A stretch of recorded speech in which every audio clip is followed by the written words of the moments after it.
అధ్యక్షత వహిస్తున్న బత్తుల వెంకన్న, ముఖ్యంగా ఇప్పటి వరకు మన ముందు ఈ సభకి కావలసిన ప్రారంభాన్ని ఒక ట్యాగ్ లైన్ ఇచ్చిన జస్టిస్ ఈశ్వరయ్య గారు వెళ్ళారు. వారికి గోపినాథ్ గారు, వైకే సార్, మాలాద్రి అన్న, వేదిక మీద చాలామంది ఉన్నారు కనుక అన్నలందరికీ, మా అన్నలు వీళ్ళ చాలా దగ్గరి అన్నలందరూ ఉన్నారు, అందరికీ పేరు పేరున జై భీములు. వేదిక ముందు ఉన్న మీ అందరికీ వందనాలు. మొదలు బహుజన మహాసభ తెలంగాణ రాష్ట్ర కమిటీ ఈ కార్యక్రమాన్ని నిర్వహిస్తున్నందుకు వారికి తప్పనిసరిగా మనం అందరం అభినందన తెలియజేయాలి. ఇప్పటి వరకు తీర్పు ఎస్సీ ఎస్టీ రిజర్వేషన్ వర్గీకరణ మీద సుప్రీంకోర్టు తీర్పిచ్చి నెల రోజులు దాటింది. ఈ నెల రోజుల్లో కూడా మాల సంఘం, మాదిగ సంఘాలు ఈ రెండు కాకుండా దాని వెలుపల ఉండే ఏ సంఘం దీన్ని సమర్థిస్తూ సభ పెట్టలేదు. ఇది మొదటి సభ. ఈ మొదటి సభ వీళ్ళు ఎందుకు పెట్టారంటే కూడా దీనికి ఒక నేపథ్యం ఉన్నది. ఇక్కడున్న పెద్దవాళ్ళందరికీ తెలుసు. కొద్దిమంది మిత్రులు ఎవరైనా నా ఏజ్ గ్రూప్ కన్నా కొద్ది తక్కువ ఉన్న వాళ్ళు ఉంటే వారి కోసం మాత్రమే కొన్ని విషయాలు ప్రస్తావన చేస్తున్నా. తెలంగాణ నేల మీద మాత్రమే కాకుండా తెలుగు నేల మీద అస్తిత్వ ఉద్యమాలకి కొన్ని సంఘాలు ఉండాలి అని ఆలోచన చేసిన వాళ్ళు, ఆ సంఘాలు అవి వర్గ పోరాటంలో భాగంగా నిర్మాణం కావాలని వాటికి ఒక సిద్ధాంతాన్ని రూపొందించి ఈ తెలుగు నేలలో సంచలనాన్ని తీసుకొచ్చిన మారోజు వీరన్న ఉండటం అనేది వీటికి నేపథ్యం. ఈ వేదిక మీద కూర్చున్న టీం అంతా, ఒక వైకే గారు అంటే వారు అజ్జల్ భరితరం కనుక ఆయన ఒక్కడు మినాయిస్తే మిగతా వాళ్ళందరూ అయ్యో అన్న మర్చిపోయిన సారీ మా పెద్దన్న వీళ్ళంతా సార్ నగ్జల్ భరితరం అయితే ఆయన కొనసాగింపు, సరే ఆ తర్వాత బిఎస్పీ అనుకోండి. వీళ్ళిద్దరూ ఒకరిద్దరు మినహాయిస్తే ఈ వేదిక మీద ఉన్న వాళ్ళందరూ మారోజు వీరన్నతో నడిచిన వాళ్ళు లేదా ఆయనతో ప్రభావితమైన వాళ్ళు, ఆయనతో కలిసి పనిచేసిన వాళ్ళు. ఆనాడు వర్గీకరణ ఉద్యమం రావడానికి పూర్వ నేపథ్యం మారోజు వీరన్న. నిజానికి 90వ దశకంలో జరిగిన కొన్ని పరిణామాలు నేను ఒక 20 నిమిషాలు ఇంకొక 5 నిమిషాలు అధ్యక్షుల పర్మిషన్తో కలిపి తీసుకుంటాను. ఒక అవగాహన కోసం కొన్ని విషయాలు మాట్లాడుకుందాం. ఒక 2-3 ప్రశ్నలు సోషల్ మీడియాలో బాగా వస్తున్నాయి. వీటి కన్ఫ్యూజన్లో పడిపోయే ప్రమాదం కూడా ఉంది కనుక వాటికి కొంత క్లారిటీ ఉంటే ఏ సమస్య అయినా ముందుకు వచ్చినప్పుడు మనం ఎట్లా అర్థం చేసుకోవచ్చు అనేది అవగాహనలోకి వస్తుంది. 80వ దశకంలో కారంచెడు తర్వాత దళిత ఉద్యమం ఎజెండా మీదకి వచ్చినప్పుడు అప్పటి వరకు విప్లవోద్యమంలో కమ్యూనిస్టు పార్టీలలో ఉన్న మేధావులు, కవులు, కళాకారులు కారంచెడులో నీళ్ల కోసం మనుషుల్ని చంపితే, మాదిగల్ని చంపితే, అంటే ఈ దేశంలో రాజ్యాంగం అమల్లోనికి వచ్చిన తర్వాత కూడా మా పరిస్థితి ఎక్కడుందంటే నీళ్ళు అడిగినందుకు, మా మంచినీళ్ళ చెరువు అని అడిగినందుకు మమ్మల్ని చంపేస్తారు. ఇది మా పరిస్థితి. ఊరవతల అంటరాని వాళ్ళుగా ఉండటమే కాకుండా పంచభూతాలు మనుషులందరికీ సమానం అని అంటారు కదా, ఈ పంచభూతాల్లో ఒకటైన నీరు మాకు సమానం కాకుండా పోయింది అని ఆ ఆవేదన ఎజెండా మీదకి వచ్చినప్పుడు అప్పుడు విప్లవకారులుగా ఉన్నవాళ్ళు, కమ్యూనిస్టులుగా ఉన్నవాళ్ళు, హేతువాదులుగా ఉన్నవాళ్ళు వీళ్ళందరూ దళితులుగా ఉండి ఆయా శిబిరాల్లో పనిచేస్తున్న వాళ్ళు ఆలోచనలో పడ్డారు. ఆ ఆలోచనలో భాగంగా అస్తిత్వ ఉద్యమం అనేది ఎజెండా మీదకి వచ్చింది. మా వాట ఏమిటి, మా అస్తిత్వం ఏమిటి, మా ఆత్మగౌరవం ఏమిటి, మా చదువులు ఏమిటి, మా ఉద్యోగాలు ఏమిటి. ఎప్పుడైతే ఈ అంశం చర్చనీయంగా మారిందో ప్రతి ఒక్కరూ తమ గురించి తాము మాట్లాడుకోవటం, తమ ఆకాంక్షలు మాట్లాడుకోవటం, తమ ఆకాంక్షల గురించి చర్చించటం, ఎవరితోనైనా తలపడి సంభాషించటం, వాళ్ళు ఎంతటి వారైనా. కనుక ఆ క్రమంలో ఒక చైతన్యం అనేది వచ్చింది. ఈ చైతన్యం సహజంగా విప్లవ పార్టీల్లో ఉన్న దళితుల్లో వచ్చింది, కమ్యూనిస్టు పార్టీల్లో ఉన్న దళితుల్లో వచ్చింది, అగ్రకుల పార్టీలో ఉన్న దళితుల్లో వచ్చింది. రావటం వలన అప్పటి వరకు ఒక ఆలోచన స్రవంతిలో ఉన్న వాళ్ళు ఇప్పుడు అనేక ప్రశ్నల్ని నాయకత్వం ముందు పెట్టడం అనేది మొదలైంది. వీటన్నిటికీ కారంచెడు ఉద్యమం మూలమైంది. ఇంకా ముందుకెళ్తే చాలా విషయాలు ఉన్నాయి, కానీ నేను దాన్ని ఒక మైలురాయిగా తీసుకుంటున్నా. కారంచెడు అయిపోయిన తర్వాత చాలా సహజంగానే దేశవ్యాప్తంగా అప్పటికే కొద్ది రోజుల ముందు నుంచే కాంశీరామ్ గారు తన ఆలోచన విధానాన్ని మొదలుపెట్టారు. ఇది ఒకవైపు రాజ్యాధికారం కోసం, మేము ఓట్లేస్తున్నాం, సీట్ల మీద మాత్రం మీరు కూర్చుంటున్నారు, ఇదేమి న్యాయం అనే ఒక ప్రశ్నని ఆయన దేశవ్యాప్తంగా మొదలుపెట్టాడు. ఇది రెండో అంశం. ఇక మూడవది, ఒక్కసారి ఒక అస్తిత్వ కేక మొదలైన తర్వాత అది అక్కడితో ఆగదు. ఒక మనిషి ప్రశ్నించడం మొదలయ్యాక ఆ ప్రశ్నలు భిన్న రూపంలోకి వెళ్తాయి. వెళ్ళినప్పుడు కింది వర్గాల నుంచి, ఉత్పత్తి కులాల నుంచి వచ్చిన వాళ్ళు విప్లవోద్యమంలో ఈ సంవాదానికి దిగారు. విప్లవం మా కోసమే, వర్గ పోరాటం మా కోసమే, మా విముక్తి కోసమే. కానీ మా విముక్తి కోసం కావలసిన కార్యాచరణ ఇక్కడ ఎక్కడ ఉంది అని చర్చ మొదలైంది. అప్పుడప్పుడే మేము విద్యార్థులుగా 90వ దశకంలో విద్యార్థులుగా వచ్చిన రోజుల్లో అంబేద్కర్ శత జయంతి మొదలైనప్పుడు అంబేద్కర్ జీవిత చరిత్ర చదవాలనా లేదా అని ఒక పెద్ద చర్చ మా శిబిరంలో విద్యార్థులుగా మేము ఉన్నప్పుడు. అంబేద్కర్ పుస్తకం పట్టుకుంటే ఇదేదో పట్టుకోరాని పుస్తకం పట్టుకున్నట్లు అని చూసేవారు. సరే, అయినా మేము చదివామనుకోండి. అంటే అట్లాంటి ఒకనొక స్థితి ఉన్నప్పుడు అంబేద్కర్ ఎజెండా మీదకి వచ్చాడు, కారంచెడు ఎజెండా మీదకి వచ్చింది, చుండూరు ఎజెండా మీదకి వచ్చింది. కవులు, కళాకారులు తమ అస్తిత్వాన్ని వ్యక్తం చేస్తూ రాస్తూ ఉన్నారు. ఇది ఒక పునాది ఏర్పడింది. ఈ పునాది మీద భారతదేశంలో వర్గం అంటే వర్గమేనా, ఈ చర్చని విప్లవ పాటలో మొదలుపెట్టినవాడు మా రోజు వీర. ఒక్కొక్క సందర్భంలో ఒక్కొక్కరు ముందుకొస్తారు. మా రోజు వీరన్న ఒకవేళ ఈ చర్చను మొదలు పెట్టకపోతే విప్లవ పార్టీలు కులం మీద డాక్యుమెంట్లు తీసుకొచ్చే అవకాశమే లేదు. చాలా ప్రధానమైన చర్చగా ఆనాడు తెలుగు నేల మీద సభలు ఎట్లా జరిగాయో ఇక్కడున్న మీ అందరికీ తెలుసు. ఇది ఈ సుందరయ్య విజ్ఞాన కేంద్రం, ప్రెస్ క్లబ్ 2 శిబిరాలుగా విడిపోయేది. ప్రెస్ క్లబ్ ఇట్లా వేదిక మీద కత్తి పద్మారావు గారు, బొజ్జ తారకం గారు, శివసాగర్ గారు, వరవరరావు గారు, గద్దరు వీళ్ళందరూ వేదిక మీద వక్తలుగా ఉంటే, వేదిక ముందు ఉన్నటువంటి ప్రేక్షకులు మేము స్టూడెంట్స్గా మేము ఉండేవాళ్ళం. అప్పుడు వైకే సార్ కూడా ఉండేవాడు. ఒకరు మాట్లాడితే ఇంకొకరు ఖండించడం, ఇంకొకరు మాట్లాడితే ఇంకొకరు ఖండించడం. అప్పుడు ఏమయ్యేదంటే ఇక్కడ కూర్చున్న వాళ్ళు ఇటు కూర్చున్న వాళ్ళు లెఫ్ట్, అటు కూర్చున్న వాళ్ళు దళితుగా 2 శిబిరాలుగా మారిపోయేది వేదిక కూడా సభ ముగిసే వరకు. అంతటి సారభూతమైన చర్చలు జరిగినాయి తెలుగు నేల మీద. నిజానికి వాళ్ళకి అట్లాంటి చర్చలు లేవనుకోండి. జరిగి తప్పనిసరిగా విప్లవోద్యమాలు, కమ్యూనిస్టు పార్టీలు కులం మీద తమ అవగాహనను చెప్పవలసిన అవసరం ఏర్పడ్డది. ఆ అవసరానికి నెట్టాడు వీరన్న. తాను ఇండియాలో ఏం చెయ్యాలనేది రాసిన తర్వాత ఇక అన్ని పార్టీలు ముందుకు తీసుకొచ్చాయి. అయితే వీరన్న ఒక కార్యక్రమం తీసుకున్నాడు కదా, బాలేద్రన్న రాశాడు ఒక పుస్తకం. రాత్రి దానికి ముందు మాట కంప్లీట్ చేశాను. ఇవాళ ఇవ్వకపోతే నన్ను కొడతానన్నాడు అన్న. కంప్లీట్ చేసి అది టైప్ అవుతున్నది. చాలా అద్భుతంగా రాశాడు. ఒక 100 పేజీల పుస్తకం రాబోతుంది. మా రోజు వీరన్న పెట్టిన ఆర్గ్యుమెంట్లో కులాలను ఏకం చేయాలి, కులాలకి కుల చైతన్యం ఉండాలి, కుల ఉన్మాదం ఉండకూడదు, కుల చైతన్యం ఉండాలి. ఈ కుల చైతన్యం ఎక్కడికి వెళ్ళాలి? ఇది వర్గ పోరాటంలో భాగం కావాలి. కనుక ఫెడరేషన్, కాన్ఫెడరేషన్, ఐక్యత అని 3 అంశాలను తీసుకున్నారు. ఈ ఫెడరేషన్, కాన్ఫెడరేషన్, ఐక్యత అనే విషయాలు చెప్పడానికి మావో దగ్గరికి వెళ్ళాడు, లెనిన్ దగ్గరికి వెళ్ళాడు. ఈ మూలాల్లోకి వెళ్ళి ఆయన రాశాడు. రాసినప్పుడు మరి కులాల్ని ఏకం చేయాలి, కులాలను విడిపోయి ఉన్నారు, ఈ విడిపోయి ఉన్నటువంటి వాళ్ళని ఏకం చేస్తేనే వర్గ పోరాటంలో భాగం అవుతారు అనుకున్నప్పుడు ఏం చేయాలి?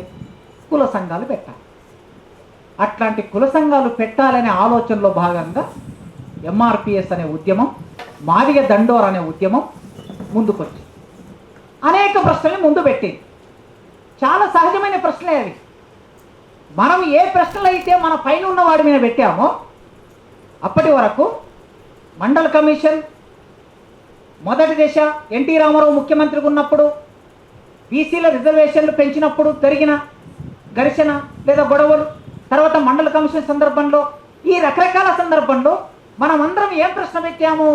ఓ బ్రాహ్మణయ్య, ఓ వెలుమయ్య, ఓ బనియా, ఓ రెడ్డి, మీరందరూ మాకన్నా ముందు చదువుకున్నారు, మాకన్నా ముందు చైతన్యవంతమయ్యారు కనుక మీతో మేము పోటీ పడలేం గనక మేము వేల సంవత్సరాలుగా కులపీడనతో ఉన్నాము, ఊరికి దూరంగా ఉన్నాము, వృత్తులు చేసుకుంటున్నాము, మాకు చదువుకోవడానికి, ప్రాతినిధ్యంగా రాజకీయాల్లోకి రావడానికి, ఉద్యోగాలు చేయడానికి మాకు భారత రాజ్యాంగం కొన్ని మినహాయింపులు ఇచ్చింది, అది మా హక్కు అని మనం మాట్లాడింది.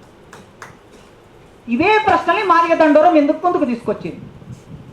ఓ మాలన్న, ఓ మాలదాసరి, ఓకే, మాకన్నా మీరు కాస్త ముందు చదువుకున్నారు, మాకన్నా ముందు చైతన్యవంతమయ్యారు, మాకన్నా మీరు ఉద్యోగాలకు ముందుకెళ్ళారు, మన కింద ఉన్నటువంటి వాళ్ళు అందరూ అందుకోలేకపోతున్నారు మిమ్మల్ని కనుక ఉన్న 15% మనం అందరం పంచుకుందాము అనే డిమాండ్ ముందుకు తీసుకొచ్చింది. నీవు అక్కడ పైవాడి వినబెట్టిన డిమాండ్ని ఇక్కడ నీ వినబెట్టారు, తప్పే ఉంది, అందులో సహజమైందే కదా. పెట్టిన తర్వాత ఇక ఈ 30 ఏళ్ళు ఏం జరిగిందో మీ అందరికీ తెలుసు. ఈ 30 ఏళ్ళు ఎందుకు ఇది స్టాగ్నేషన్కు గురి అయింది, ఎందుకు కోర్టుకు వెళ్ళింది, ఎందుకు పాలకూరగల దగ్గరికి వెళ్ళింది, ఎందుకు ఒక అడ్డుగోడ నిర్మాణం అయింది, వీటన్నిటికీ ఎవరు కారణం? ఈ చర్చ అంతా మన శిబిరంలో, మన ప్రధాన స్రవంతి సమాజంలో ఉన్నటువంటిది. ఇది ఈ డిమాండ్ పెట్టాక దీని చుట్టూ మారోజు వీరన్న, ఈ వేదిక మీద ఉన్న నాయకులు, ప్రభాకర్ అన్న ఉన్నాడు, ఆయన ఓ సంఘానికి నాయకుడు, దాసరామ్ ఉన్నాడు, ఆయన ఓ సంఘానికి నాయకుడు, ఒట్టం ఉపేందర్ ఉన్నాడు, లక్ష్మీనారాయణ ఉన్నాడు, వీళ్ళు సంఘానికి నాయకుడు, అక్కడ ఒడ్డెరన్న ఉన్నాడు, ధర్మరాజన్న, ఆయన ఓ సంఘానికి నాయకుడు, పర్వతాలన్న ఓ సంఘానికి నాయకుడు, ఒక్కొక్క సంఘానికి ఒక్కొక్క నాయకుడు ఉన్నారు మీరందరూ. అంటే ఈ ఉద్యమం నిర్మాణం కావడానికి ఒక సామాజిక నేపథ్యంలో, సామాజిక అవసరంగా, చారిత్రక సందర్భంలో ఈ దేశం విముక్తి చేయడం కోసం మారోజు వీరన్న ప్రారంభించిన ఉద్యమం. అందుకే ఆ చైతన్యం ఎవరి జనాభా ఎంతనో వారికి అంత వాటా అనే చైతన్యం నుంచి మీరు రాజకీయ స్రవంతులకు వచ్చిన వాళ్ళు కనుక మీరే మొట్టమొదటి ఈ సభ పెట్టారని నేను అనుకుంటున్నాను. ఇప్పుడు ఇంతకుముందు సార్ అన్నారు కదా, జస్టిస్ గారు, అందరూ మౌనంగా ఉన్నారు, ఏం మాట్లాడితే ఏమవుతుందని మౌనంగా ఉన్నారు అందరూ. మేధావులు మౌనంగా ఉన్నారు, విప్లవ పార్టీలు మౌనంగా ఉన్నాయి, కమ్యూనిస్టు పార్టీలు మౌనంగా ఉన్నారు, సంఘాలు, ప్రజా సంఘాలు మౌనంగా ఉన్నారు, బూర్జోవ పార్టీలు మౌనం పాటిస్తున్నాయి. తీర్పు మాత్రం వచ్చింది. మరి ఈ మౌనాన్ని బద్దలు కొట్టాలి. ఎవరు బద్దలు కొట్టాలి? ఎగ్జాక్ట్లీ ఎవరు బద్దలు కొట్టాలి? ఆ రోజు వీరన్ననే కదా బద్దలు కొట్టింది. కులం ఎవడు పిల్లి మెడలో గంట ఎవడు కట్టాలి? కులం గురించి మాట్లాడితే ఎవడు మాట్లాడాలా? ఎవడు ఎజెండా మీద తీసుకురావాలంటే ఆయనే ఎజెండా మీద తీసుకొచ్చాడు. కనుక ఇప్పుడు కూడా మళ్ళీ మీరు ఎజెండా మీద తీసుకొచ్చినందుకు తప్పనిసరిగా మీకు అభినందనలు తెలియజేయాలి, కృతజ్ఞతలు కూడా తెలియజేయాలి. ఇక ఇప్పుడు ఉన్న విషయం, సార్ ఒక విషయం చెప్పిపోయారు. ఏబి 2 గ్రూపులు అన్నాడు. ఇప్పటి వరకు ప్రయోజనం పొందనటువంటి వాళ్ళందరినీ తీసుకెళ్ళి ఏలో పెట్టాలన్నాడు, బాగానే ఉంది. మిగతా వాళ్ళందరినీ బి గ్రూప్లో పెట్టాలన్నాడు. అంటే మిగతా వాళ్ళు ఎవరు? మాలో మాదిగలను బి గ్రూప్లో పెట్టాలన్నాడు. ఇప్పుడు కొట్లాటేంది అసలుకు?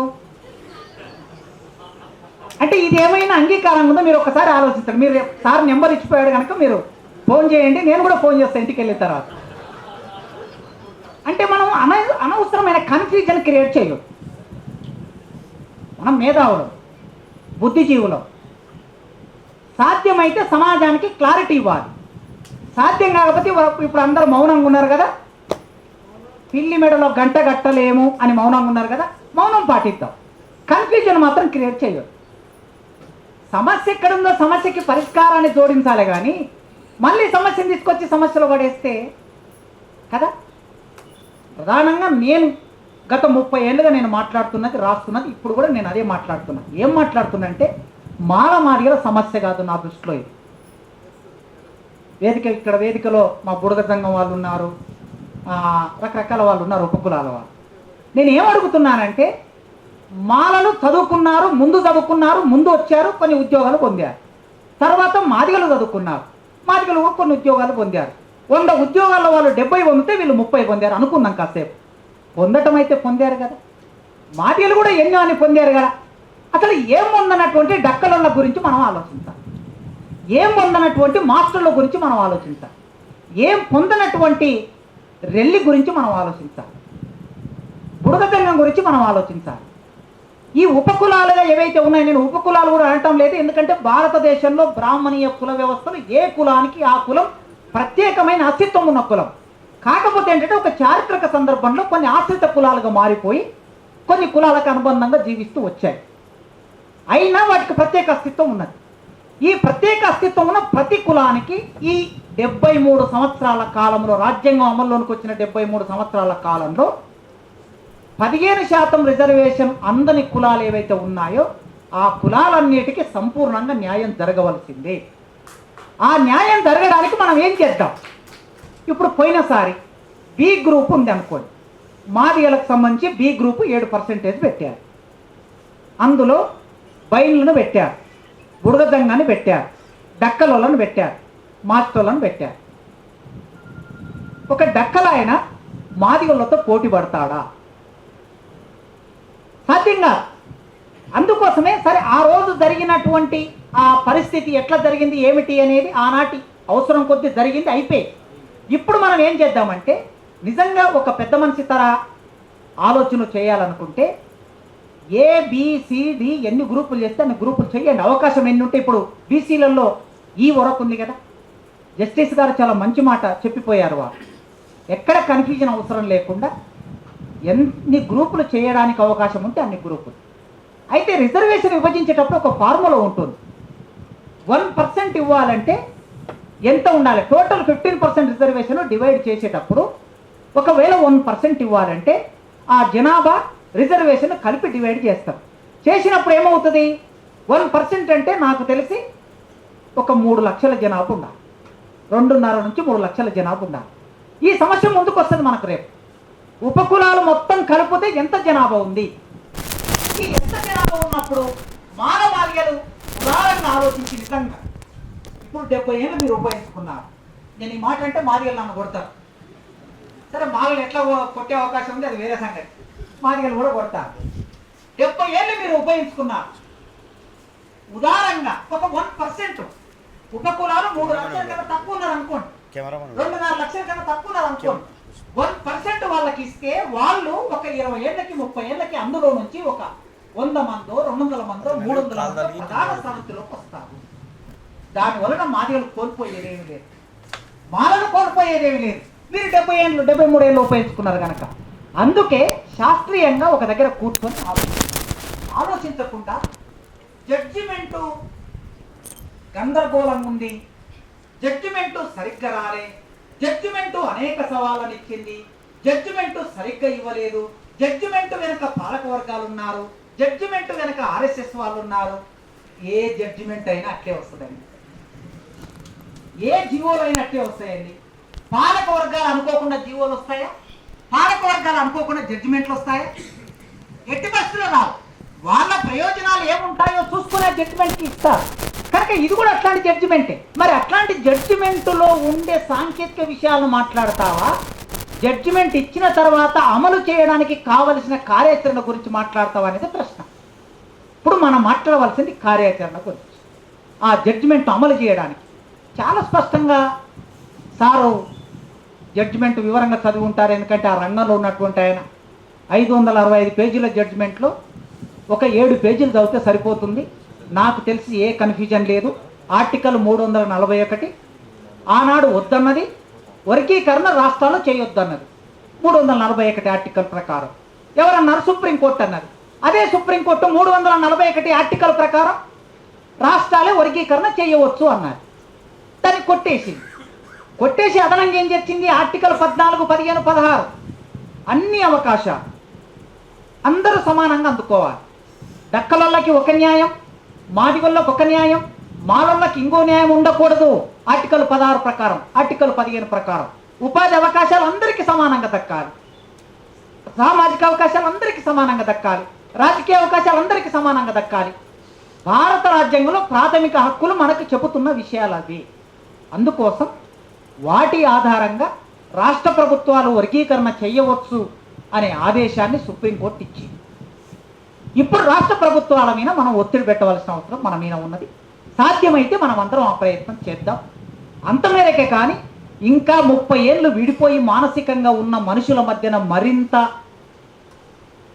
పోగేసి మంట పెట్టి వేరువేరుగా చేసి వేదిక మీద వచ్చి నేను వర్గీకరణకు అనుకూలమని చెప్పి వేదిక వెనుకకి వెళ్ళి ప్రజలను సమీకరించి లోపల మీటింగులు పెట్టడం కాకుండా లోపల అదే మాట్లాడండి, బయట అదే మాట్లాడండి. ఓపెన్గా ఒక అప్పీల్ చేయాలి సమాజానికి. ఏం అప్పీల్ చేయాలా? మాల మేధావులు, మాదిగ మేధావులు, ఉపకులాలకు సంబంధించిన వాళ్ళు పాపం వాళ్ళు ఇంకా ఎదగలేదు కనుక వాళ్ళని కూడా కలుపుకొని, నాయకత్వాన్ని కలుపుకొని మాల మాదిగ మేధావులు బహిరంగ ప్రకటన చేయాలి. సుప్రీంకోర్టు తీర్పును మేము అంగీకరిస్తున్నాం. జనాభా గణన చేయకుండా ఎవరైనా వర్గీకరణ చేస్తారండి? సుప్రీంకోర్టులోనే తీర్పులోనే ఉంది. ఏముంది? 3 క్రైటీరియా పెట్టారు. వారిని వర్గీకరణ చేయాలంటే జనగణన జరగాలి. రెండవది వాళ్ళ సామాజిక ఆర్థిక నేపథ్యాన్ని విశ్లేషణ చేయాలి, ఆధారంగా తీసుకోవాలి. మూడవది వర్గీకరణ చేయాలంటే ఇప్పటి వరకు ఆయా రంగాల్లో వాళ్ళ ప్రాతినిధ్యం ఏమిటి అనే గణాంకాలు తీసుకోవాలని 3 విషయాలు చెప్పింది. ఈ 3 విషయాలను పాటించకపోతే రాష్ట్ర ప్రభుత్వంలో మీరే సుప్రీంకోర్టుకు రావచ్చు అని ఆప్షన్ కూడా ఇచ్చింది. సుప్రీంకోర్టే ఇచ్చింది. ఈ 3 పనులు చేయకుండా ఎవరు వర్గీకరణ చేయరు. ఇప్పుడు వర్గీకరణ చేయాలంటే మన ముందున్న లెక్కలు ఏమిటి? 2011 లెక్కలే కదా, ప్రభుత్వం సేకరించే లెక్కలే కదా. లెక్కల్లో తప్పున్నాయంటే లెక్కలు తప్పు చేసే అవకాశం ఎవరికి ఉంటుంది? ఎవరైతే ఆధిపత్యంలో ఉంటారో, ఎవరైతే ప్రభావిత వర్గాలుగా ఉంటారో, ఎవరైతే మేనేజ్ చేయగలుగుతారో వాళ్ళకి అవకాశం ఉంటుంది. మరి ఆ లెక్కల్లో చూస్తే ఎస్సీలలో మేనేజ్ చేయగలిగే అవకాశం మాలమాదిగలకే ఉంది. మళ్ళీ మాలమాదిగల్లో మాలలకు ఎక్కువ ఉంటుంది, మాలలకు తక్కువ ఉంటుంది. ఉపకులాలకైతే లేదు కదా. ఉపకులాల పాపం వాళ్ళు 500 ఉంటే 500 ఉంటారు, 1500 ఉంటే 1500 ఉంటారు, 1000 ఉంటే 1000 ఉంటారు, 1,00,000 ఉంటే 1,00,000 ఉంటారు. వాళ్ళు మేనేజ్ చేసుకునే అవకాశం లేదు. ఎందుకంటే వాళ్ళకు కనీసం కుల సర్టిఫికెట్ కూడా ఎంఆర్ఓ ఇవ్వలేనటువంటి పరిస్థితుల్లో బాధపడుతున్నారు. అందుకే ఇప్పుడు చేయాలనుకుంటే 2011 లెక్కలు ఉన్నాయి, లేదు ప్రత్యేకంగా చేయాలనుకుంటే లెక్కలు చేయవచ్చు. ప్రతి లెక్కలు చేసినప్పుడల్లా సామాజిక, ఆర్థిక, రాజకీయ ప్రాతినిధ్యాన్ని కూడా జనాభా గణనలో ఒక కాలంలో చేస్తారు. దాని ప్రకారమే వర్గీకరణ కూడా చేస్తారు. ఏం కన్ఫ్యూజన్ అక్కర్లేదు. ఇక చివరిగా ఒక మాట చెప్పి ముగిస్తాను. మిత్రులారా, రాజ్యాధికారానికి ఐక్యం కాకుండా ఇది ఒక గొడ్డలు పెట్టులాగా మారిందని ఒక వాదన చాలా విరివిగా సోషల్ మీడియాలో వస్తుంది. ఎంత దూరం వెళ్ళారంటే 1985 కారంచెడు ఉద్యమం మూలంగా ఐక్యత ఏర్పడినటువంటి దళితుల్ని చీల్చడానికే వర్గీకరణ ఉద్యమం వచ్చిందని మాట్లాడుతున్నారు కదా. 1965లో లోకూర్ కమిషన్ వేశారు లాల్ బహదూర్ శాస్త్రి. లోకూర్ కమిషన్ ఎప్పుడు వేశారు? 1965. దేనికోసం వేశారు? ఎస్సీలలో అసమానతలు చేర్చడానికి. 1975లో పంజాబ్ ప్రభుత్వం వర్గీకరణ చేసింది ఎస్సీలలో అంతరాలు తగ్గించడానికి. అప్పటికి కారంచెడు ఉద్యమం లేదు. 1978లో ఆది ఆంధ్ర అరుంధతి సభ ఏర్పడింది. 78 సంగతి చెప్తున్నా. అప్పటికి కారంచెడు లేదు. 78లోనే ముఖ్యమంత్రికి రిప్రజెంటేషన్ చేశారు వెంకటస్వామి ఐఏఎస్ ఆఫీసర్, తర్వాత సదా లక్ష్మమ్మ, తర్వాత మంద జగన్నాథం గారు. వీళ్ళందరూ ముఖ్యమంత్రి దగ్గరికి వెళ్ళి మాట్లాడారు. అయ్యా, ఇదో మాదిగలకి మాకు ఇంత అన్యాయం జరుగుతుంది, మా వాట మాకు ఇవ్వండి అని 78లో మాట్లాడారు. వాళ్ళు అనేక సభలు పెట్టారు. అప్పటికి కారంచెడు జరగలే. కనుక కారంచెడు జరిగిన తర్వాత ఐక్యత దెబ్బతీయడం కోసం వర్గీకరణ మూమెంట్ వచ్చిందంటే నీవు ఇంగింత గ్యాప్ను పెంచడానికి ఈ వాదన చేస్తున్నామని అర్థం చేసుకోవాలి ఎవరైనా. అది దానికోసం వాళ్ళు ఎట్లంటే మారోజు వీరన్న కుల ఉద్యమాలను తీసుకురావడం, విప్లవాన్ని దెబ్బతీయడం కోసమే, కమ్యూనిస్టు పార్టీని దెబ్బతీయడం కోసమే, వర్గ పోరాటం దెబ్బతీయడం కోసమే కుల ఉద్యమాలను ముందుకు తీసుకొచ్చాడని అనే ప్రమాదం లేదా? ఉంది కదా. సరిగ్గా 1931లోకి పోదాం మనం. 31కి పోతే అవతల గాంధీ కూర్చున్నాడు, ఇవతల అంబేద్కర్ కూర్చున్నాడు, మధ్యలో టేబుల్, దాన్ని రౌండ్ టేబుల్ అన్నారు. ఓకే, అంబేద్కర్ రిజర్వేషన్ అన్నాడు. నా వర్గాలకి చదువు, ఉద్యోగం, రాజకీయాల్లో రిజర్వేషన్ అని అంబేద్కర్ అన్నాడు. అవతల గాంధీ లేచి మీరు దళితుల్ని క్రైస్తవులుగా మార్చినా, ముస్లింలుగా మార్చినా నాకు అభ్యంతరం లేదు, కానీ హిందువుల నుంచి విడగొడతంటే నేను ఒప్పుకోను అన్నాడు గాంధీ అన్నాడు. ఇది బ్లాక్ అండ్ వైట్లో ఉన్నది. విడగొట్టే సిద్ధాంతం ఎవరు తీసుకొచ్చారు? గాంధీ. విడగొట్టనివ్వను, నేను ప్రత్యేక నియోజకవర్గాలు అంగీకరించను, ఇది హిందూ మతాన్ని విడగొట్టడం, మా మధ్యలో ఐక్యత దెబ్బతీయడం, భారతీయుల మధ్య ఐక్యత దెబ్బతీయడం, హిందూ మతంలో ఐక్యత దెబ్బతీయడం, భారతీయులు ఐక్యత దెబ్బతీయడం అని మాట్లాడాడు. అప్పుడు అంబేద్కర్ ఏమన్నాడు? అయ్యా, ఈ దేశంలో మహాత్ములు చాలామంది వచ్చారు పోయారు, కానీ మీ పాదధూళి తగిలి మేము ఎవ్వరం పవిత్రం రాలేదు స్వామి అన్నాడు. నీ ఐక్యత నడవదు స్వామి అన్నాడు. రిజర్వేషన్లు తీసుకున్నాడు. తెలంగాణకి ఆంధ్రకి పోరాటం మొదలైంది. ప్రత్యేక రాష్ట్రం కావాలని 60 ఏళ్ళు కొట్లాడినరు. తర్వాత మన కళ్ళ ముందు జరిగింది. ఆంధ్రలో ఏమన్నారు? మన ఐక్యత దెబ్బతింటది అన్నారు. ఆర్గ్యుమెంట్ చేయడానికి ఏం లేదు అక్కడ. తెలంగాణ కావాలంటే ఐక్యత దెబ్బతింటది అన్నారు. ఒరే నాయన, ఐక్యత ఏంది? నీది నీవు, నాది నేను పంచుకోవడానికి ఐక్యత ఏంది అని అన్నాం. తెలంగాణ ఏర్పడింది. ఇప్పుడు కూడా ఐక్యత మాటలు మాట్లాడితే ఎప్పుడొస్తుంది? జస్టిస్ ఈశ్వరయ్య గారు ముగింపులో ఒక మాట అన్నారు. ఎప్పుడొస్తుంది ఐక్యత? నీ తమ్ముడు ఏదైతే అడిగాడో, నీ తమ్ముడు అడిగింది నీవు ఇచ్చినప్పుడే నీ తమ్ముడు నీతో కలిసి ఉంటాడు, నీతో కలిసి నడుస్తాడు. బీసీలైనా సరే రాజ్యాధికారం ఎందుకు కోల్పోయారా 2 రాష్ట్రంలో? ఎప్పుడైతే నీవు బీసీలో ఏపీసీడీ నీవు వ్యతిరేకించావో ఆ ఎఫెక్ట్ నీ కింద ఉన్న వాళ్ళ మీద పడుతుంది కనుక నీవు ముందున్న వాడివి నీవు ముందుండి పోరాడి మాకు సాధించి పెట్టాలి. కానీ అది చేయకపోగా నీవు వ్యతిరేకిస్తే వాళ్ళు నీకెందుకు ఓట్లేస్తారు? ఇవాళ మోడీ ఉత్తరప్రదేశ్లో, బీహార్లో మోస్ట్ బ్యాక్వర్డ్ క్లాసెస్ నినాదం ఎందుకు తీసుకున్నాడు? ఉత్తరప్రదేశ్లో అన్ని సీట్లు ఎందుకు గెలిచారు? నువ్వు పట్టించుకోకపోవటం మూలంగా కదా. కనుక ఇక్కడ కూడా ఈ ఐక్యత అనేటటువంటిది కేవలం పైకి మాట్లాడే మాటలు కాకుండా ఐక్యత రావాలంటే ముందుకు వచ్చి మీరు మాట్లాడినప్పుడే అది సాధ్యమవుతుంది. దళితులకు సంబంధించి ఇప్పటి వరకు ఎస్టీలు, ఎస్సీలు ఈ 10 సంవత్సరాల కాలంలో మనకు రావాల్సిన హక్కుల్ని చాలా కోల్పోయాం.